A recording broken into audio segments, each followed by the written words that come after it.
tentunya U23 ini sudah beda total. Saya pikir Coach Sintayong itu melakukan pekerjaan rumahnya dengan baik mulai dari awal. Dan saya ada membuat konten. Ketika saya menjelaskan sudah lama ya, kalau nggak salah 2 atau 2,5 tahun yang lalu ya. Ya teman-teman bisa cek lah ya dari list konten channel YouTube Triple B ada tuh. Dan judulnya kalau nggak salah saya tulis Coach Sintayong melakukan PR-nya seperti itulah ya. Dan saya jelaskan pada saat itu bahwa Coach Sintayong nih melakukan pekerjaan rumahnya dengan baik karena yang dia fokus di awal adalah membenahi fisik dari para pemain timnas Indonesia yang pada saat itu dia panggil. Tapi kan aneh, pada saat itu banyak yang mengkritik dia. Banyak juga yang mengkritik kenapa harus bermain bertahan. Ya karena awalnya masalah dari timnas Indonesia itu adalah lini pertahanan yang tidak solid. Jadi pertama-tama yang difokus oleh Coach Sintayong itu adalah membenahi fisik para pemain, membuat lini pertahanan solid, baru kemudian sekarang kita melihat berani bermain menyerang. Jadi gak langsung dilepas untuk bermain menyerang. Riskan, nanti yang ada bisa dibantai terus timnas Indonesia, karena pada saat itu kan banyak pemain muda juga. Nah jadi kita melihat cara Coach Sintayong ini melatih timnas Indonesia ini sesuatu yang beda. Jadi dia tidak mau shortcut. Dia tidak mau ngambil jalan pintas. Dia coba untuk membangun fondasi dari timnas Indonesia. Kita semua tahu itu. Bagus. Bukan berarti Messisger tidak baik. Ya lebih bagus juga kalau Messisger sini ada. Makin serba jadi kuat di belakang kita. Cuma kan terlalu menumpuk, terlalu banyak berjubel di belakang. Kita butuh sekarang gelandang serang, pemain depan. Nah, itu yang penting. Orang Mangun misalnya, ya Ilyas Ashaf bisa tampil di sana. Ada Maurits Hilstra mungkin bisa ini Milion Manhoef. Tapi harus hati-hati. Karena pemain-pemain ini bisa dipanggil di tim nasional Belanda. Karena kita tahu terakhir itu bahkan Ryan Flamingo yang juga seorang pemain belakang yang sedang digadang-gadang akan diambil. Ya untuk bersama kalau Ryan ada kan lebih kuat lagi di belakang. Pemain dari Sassuolo yang sementara ini dipinjamkan ke Eredivisie. Nah mereka sudah dipanggil, sudah dilirik oleh tim junior U19 U21 Belanda. Sudah menempatkan nama mereka. Ya, Manhoef dan juga dengan Flamingo. Jadi ini yang harus diantisipasi juga oleh PSSI, jangan sampai mereka cepat ke sana, kita sulit bisa mendapatkan ini. Nah, kita akan lihat. Kalau Ryan Flamingo pun masih bisa diperdebatkan karena mungkin dia bukan kakek neneknya karena sudah buyutnya. Ini apakah bisa masuk? Ya di FIFA kan kita tahu bersama itu hanya sampai di hanya 2 generasi ke atas ya yang bisa dilihat sampai di kakek nenek. Mungkin tidak dengan buyut. Nah, ini agak kesulitan juga bagi kita untuk bisa menaturalisasi Ryan Flamingo, tapi ya itu urusan belakangan nanti. Yang sekarang diproyeksikan yang fokus adalah Jai Isyas. Jepang. Iya. Targetnya nggak bisa muluk-muluk. Lolos kan. Justru itu pun yang kita harus tarik ke sebenarnya misalnya kayak AFF atau ke target-target yang tidak masuk akal yang diberikan federasi. Sebenarnya agak bentar dulu nih Anda kejauhan. Nah justru salahnya adalah dia yang memberikan target. Jadi saya memberikan sebuah yang menjalani terus datang tiba-tiba kayak astaga ini mah pelatih siapa disuruh target apapun. Passing juga masih kayak begini. Baru melihat future itu di 2016 setelah dibekukan. Kemudian baru melihat future cari formula. Baru datang Luis Milla. Luis Milla baru mau membangun jatuh lagi. Bikin future lagi. apa gitu. Develop apa yang mau dilihat gitu. Terus pelatih timnas ujuk-ujuk bikin makanya risau. tadi filosofinya kan hasil mah. Lalu ada harga juga kan pelatih-pelatih itu. Makanya saya bilang tahapannya dari yang paling rendah aja dulu. SEA Games, AFF gitu. Sebelum bicara Asia. Karena Thailand yang sudah bosen SEA Games 16 kali, AFF berapa 7 atau 8 kali. Itu di Asia aja kan belum bisa mapan. Belum bisa ajek gitu di Asia. Thailand. Yang stepping stone ininya sudah dilewati gitu. Paham enggak, Mas? Iya. Gitu. Nah, persoalannya angka pelatih ini kan mahal. Masakan untuk itu aja Anda nggak bisa gitu loh dengan harga sekian. Kan pasti ngitung itu profesionalisme. Sintayong belakangan kenapa menjadi tidak terlalu beban? Karena negara kita 2020 dibilang apa? Akhirnya mundur ya. Piala Dunia U20 itu loh. Iya. Jadi tuan rumah kan. Iya, Kan batal. negara turun tangan, Mat. Kasih budget, kasih duit. Iya. Pembiayaannya uang negara, uang rakyat itu. Sebelumnya Luis Milla dan sebagainya pasti beban. Tapi catat Luis Milla bagusnya satu menurut saya sih. Luis Milla pernah ngeluh nggak ketika gajinya terlambat?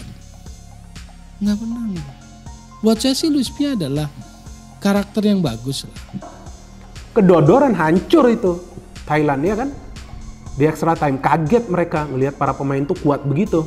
Karena sebelumnya mereka sudah latihan fisik yang keras. dengan Coach Sintayong. Jadi intinya saya membuat konten ini untuk menjelaskan kepada teman-teman bahwa Coach Sintayong ini sadar dari awal bahwa fisik dari para pemain Indonesia itu lemah.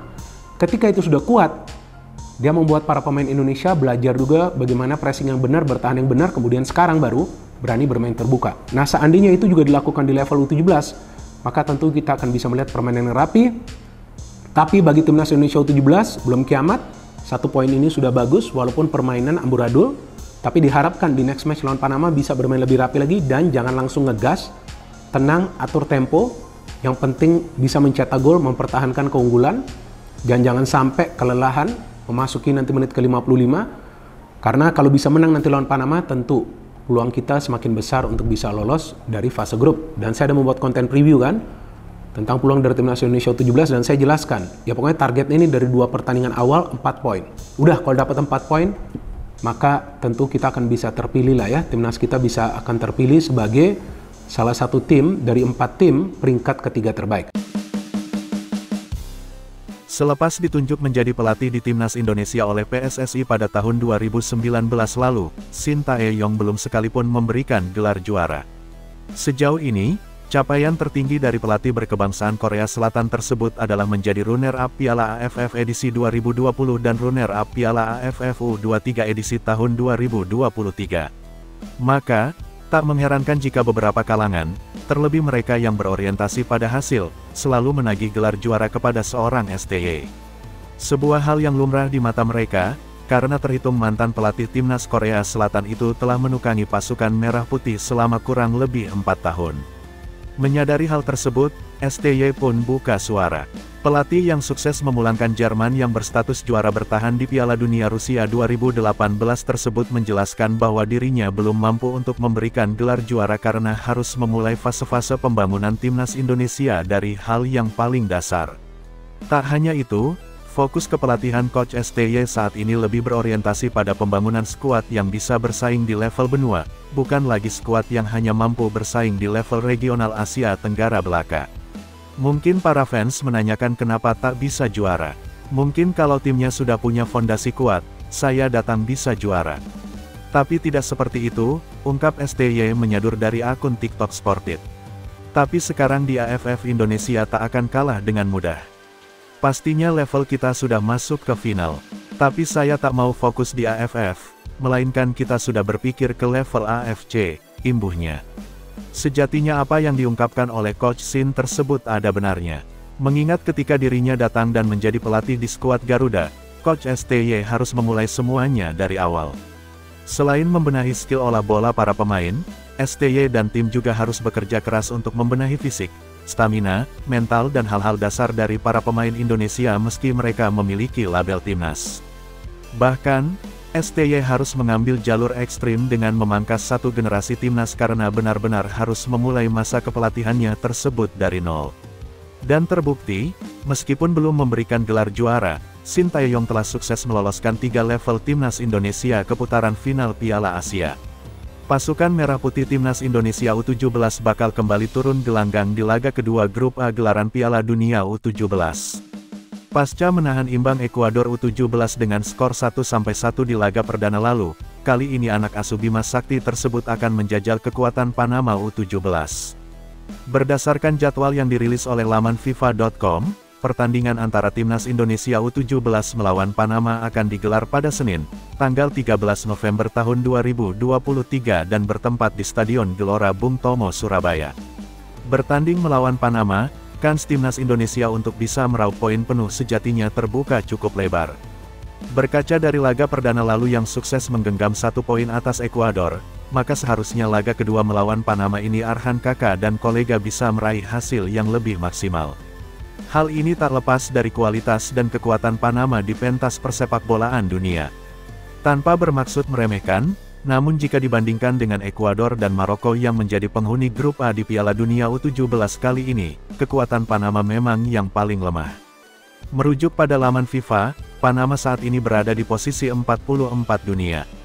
Memang, peringkat ini masih terpaut sekitar 100 tangga dari peringkat yang dimiliki oleh Indonesia, Namun jika dibandingkan dengan Ekuador yang berada di strip ke-36 dan Maroko yang berada di tangga ke-13 dunia, tentu hal tersebut cukup untuk menumbuhkan semangat anak-anak Garuda untuk mengalahkannya. Terlebih, di laga pertama lalu, Ikram Al-Ghifari dan kolega juga sukses menahan imbang Ekuador yang memiliki prestasi yang jauh lebih mentereng.